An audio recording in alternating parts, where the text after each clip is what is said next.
तुम बच्चे तो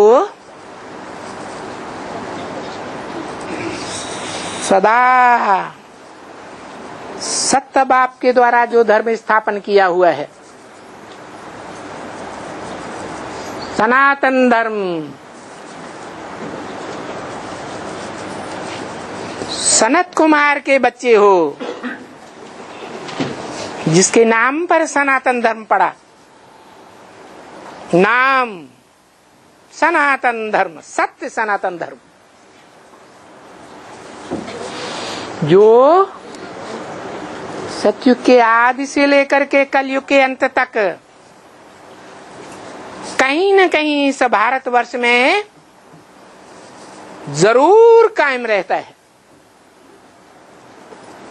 आज भी ऐसे ऐसे बिरले परिवार हैं भारत में, जहाँ 60-60, 70-70, 80-80 लोग एक परिवार में एक चूल्हे पर खाना खाते हैं।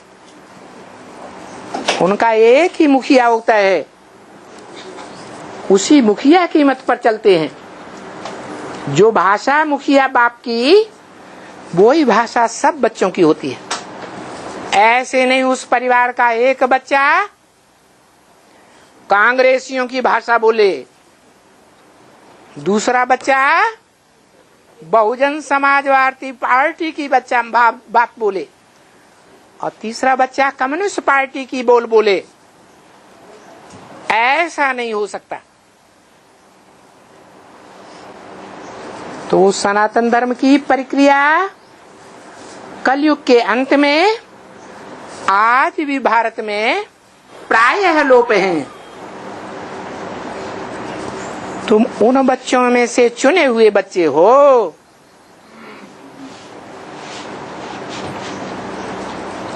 तो जब तुमने अपने को पहचान लिया कि हम एक ज्ञान सूर्य के बच्चे हैं, क्या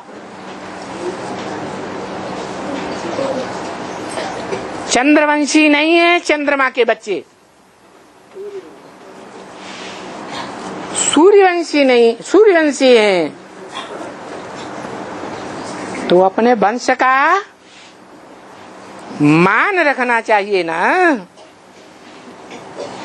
जान लेना चाहिए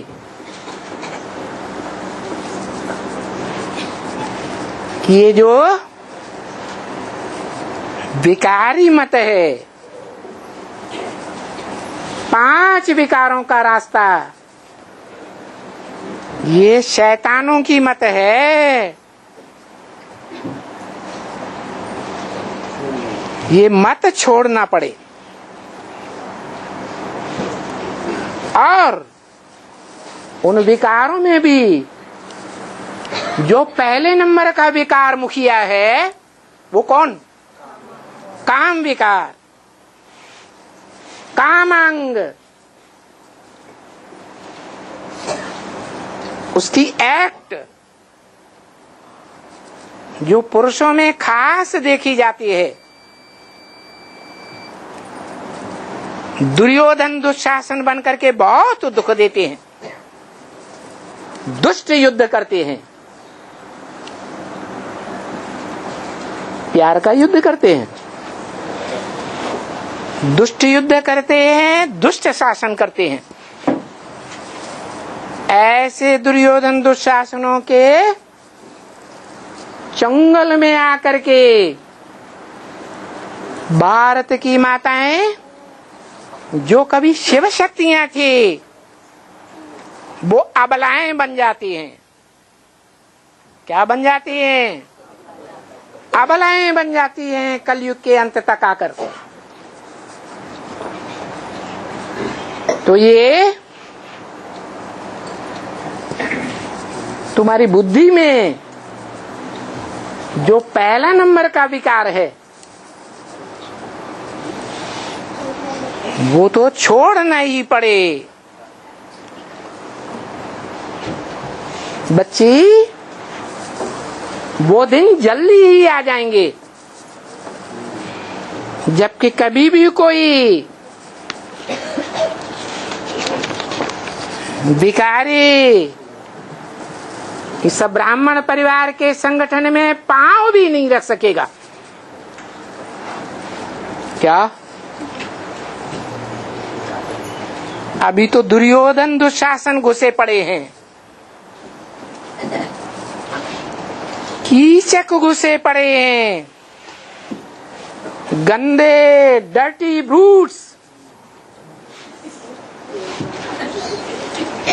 जो शिव की शक्तियों को अबला बनाते हैं, बरगलाए बरगलाए करके।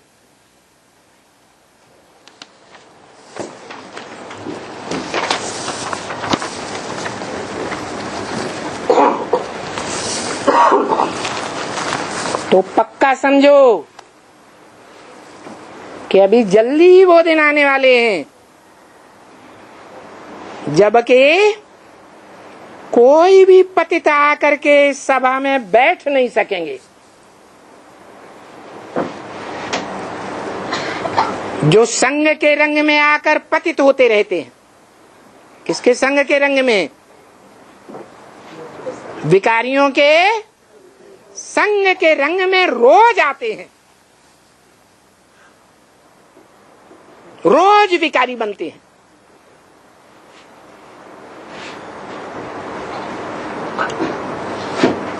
उन विकारियों को ये संग में नहीं रहना है। अगर उनके साथ बैठ करके रह करके दिन का 24 घंटे का लंबे समय का टाइम बिताएंगे और 1-2 घंटे के लिए सत्य बाप का सत्संग करेंगे तो ज्यादा संग किसका लगेगा? है? विकारियों का संग लगेगा। ऐसे जो विकारी बनकर के यहाँ बाप की सभा में बैठे हुए हैं और अभी तक बैठे रहे हैं,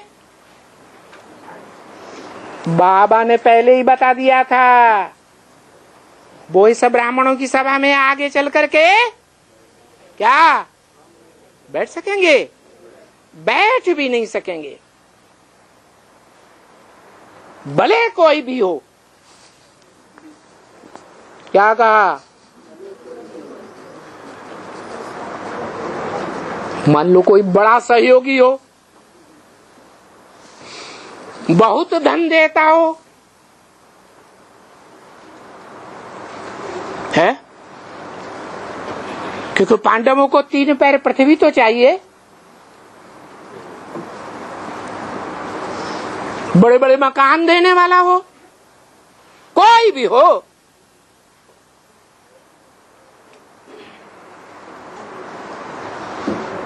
वो भी आगे चल करके आएंगे। वो समय भी आएगा,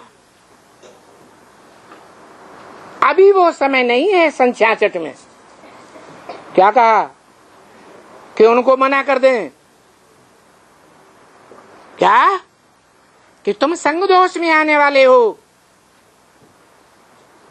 अन्न दोष में आने वाले हो।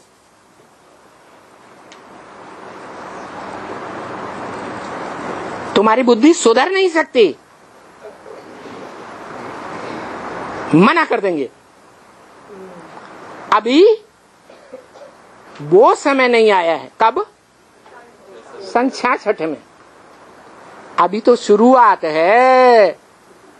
क्या? शुरुआत में प्यार से समझाया जाता है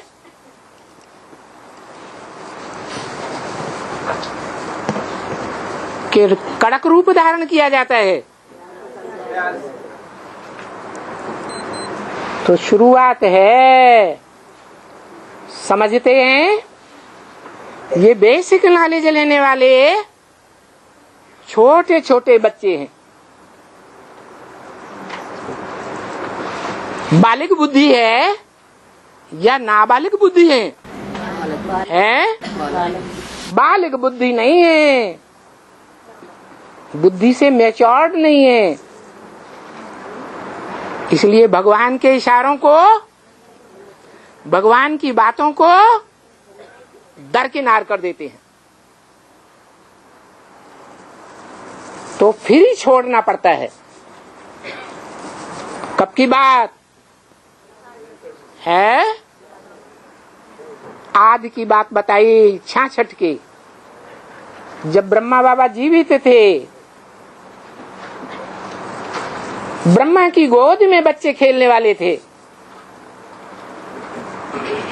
तो गोद में खेलने वाले बच्चों के साथ माँ बाप प्यार से पेश आते हैं या कठोर बर्ताव करते हैं? है? शास्त्रों में भी लिखा है, पंचवर्षाणि लाड़न्ते। क्या? 5 वर्ष तक बच्चों को प्यार ही लाड़ ही करना चाहिए। फिर धीरे धीरे 10 वर्षाणि ताड़न्ते, 15 वर्ष तक ताड़ना भी देनी पड़ती है।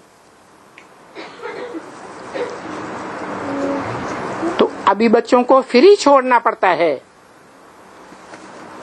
परंतु जब समय आएगा, कौन सा समय आएगा? है? क्या समय आएगा? बाबा ने तो इशारा दे दिया। बच्चों के सामने पहली मूर्ति प्रत्यक्ष होती है प्यार में ही, ममता में ही, माँ की। तो वेद के बच्चों के सामने भी कौन सी मूर्ति त्रिमूर्ति में से प्रत्यक्ष हुई है? ब्रह्मा माँ की मूर्ति। प्यार भई भरी ममतामयी मूर्ति।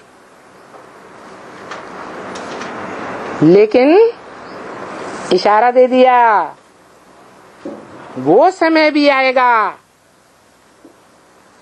तो फिर किसको भी अंदर आने का अलाउ नहीं करेंगे। क्या? जो विकारियों के संग में लगातार आते रहते हैं, विकारियों के अन्न दोष में आते रहते हैं, उनको अंदर में आने का अलाउ नहीं करेंगे। क्यों? अभी माँ की गोद में पल रहे हैं तो अलाउ करते हैं, बड़े हो जाएंगे तो समझदार हो जाएंगे तो फिर अलाउ क्यों नहीं करेंगे? है? नहीं, यहाँ तो जैसे गीता में कहा है, चातुर्वर्ण्यम मया सृष्टम, गुण कर्म स्वभाव से है, स्वभावतः।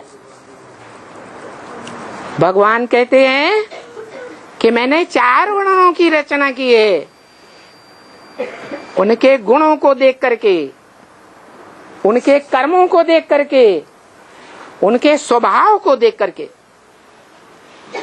क्या? सांप का स्वभाव क्या होता है बिच्छू का? है? कितना भी प्यार करो, कितना भी दूध पिलाओ, क्या करेगा? काटेगा जरूर।